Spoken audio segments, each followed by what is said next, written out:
ડભોઈમાં અસહ્ય ગરમી વચ્ચે ઝાડા ઉલટીનો કહેર, તંત્ર એલર્ટ, પાણીના નમૂનાઓ લેવાયા, 30 ટીમો મેદાને.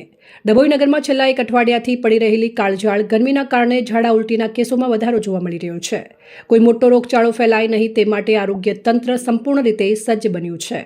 આરોગ્ય વિભાગ દ્વારા નગરના વિવિધ વિસ્તારોમાંથી પાણીના નમૂનાઓ લેવામાં આવ્યા છે. તેમજ 8 જેટલા પાણીના લીકેજ પણ મળી આવતા તેની જાણ નગરપાલિકાને કરવામાં આવી છે. તહેવારો અને ગરમીને ધ્યાનમાં રાખીને આરોગ્ય વિભાગ દ્વારા ડભોઈ નગરના વિવિધ વિસ્તારોમાં ખાસ સર્વે હાથ ધરવામાં આવ્યું છે. મુખ્ય જિલ્લા આરોગ્ય અધિકારીના માર્ગદર્શન હેઠળ તાલુકા health officer doctor જીતેન, urban doctor રંગેશ તથા સુપરવાઇઝર અધિકારીઓની ટીમોએ કામગીરી શરૂ કરી છે. રોગચાળો ફેલાય નહીં તે માટે આરોગ્ય વિભાગ દ્વારા કુલ 30 ટીમો બનાવવામાં આવી છે.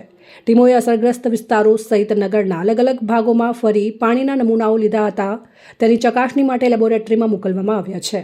મળતી માહિતી મુજબ ડભોઈના દયારામ નગર પાછળનો વિસ્તાર, નવી નગરી, આંબાવાડી, કડિયાવાડ વિસ્તાર અને ભીલવાગા વિસ્તારમાં ઝાડા ઉલટીના કેસો નોંધાયા છે. આરોગ્ય વિભાગના સઘન સર્વેક્ષણ અને તકેદારીના પગલે હાલ સુધી નવો કોઈ કેસ નોંધાયો નથી, જે રાહતની બાબત માનવામાં આવી રહી છે. હાલ ડભોઈ નગરપાલિકામાં છેલ્લા 2-3 દિવસથી જે આકરી ગરમી પડી રહી છે તેના કારણે તકેદારીના ભાગરૂપે અમારી ડભોઈ આરોગ્યની ટીમ હાલમાં જે હાઈ રિસ્ક એરિયા છે, દયારામ હાઈસ્કૂલની પાછળ નવી નગરી, ભીલવાગા, આંબાવાડી, ત્યાં છૂટાછવાયા 2-3 કેસ જે ઝાડા ઉલટીના મળેલા હતા, જેમાં અમારી કાલે 20 ટીમ અને આજે 10 ટીમ એમ ટોટલ 30 ટીમ મળીને સર્વે કરેલ છે.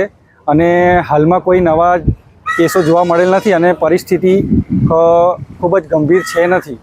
અને તકેદારીના ભાગરૂપે હાલમાં પણ અમારી આરોગ્યની ટીમ આટલા સખત તાપમાં ખડે પગે રહીને કામગીરી કરી રહી છે. કયા એરિયામાં તમારી ટીમ સર્વે કરી રહી છે અને શું આગળનો?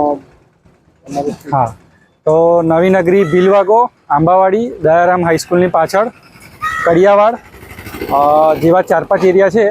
અને આવનારા તહેવારને પણ, ઈદને પણ ધ્યાનમાં રાખીને સતર્કતાના ભાગરૂપે આગામી 2-3 દિવસ સુધી અમારી આરોગ્યની ટીમ ખડે પગે રહીને સર્વે કરશે અને ક્લોરિનેશનની કામગીરી ચકાસશે અને દરેકની આરોગ્યની સુખાકારી જળવાઈ રહે તેવા પૂરતા પ્રયત્નો કરશું.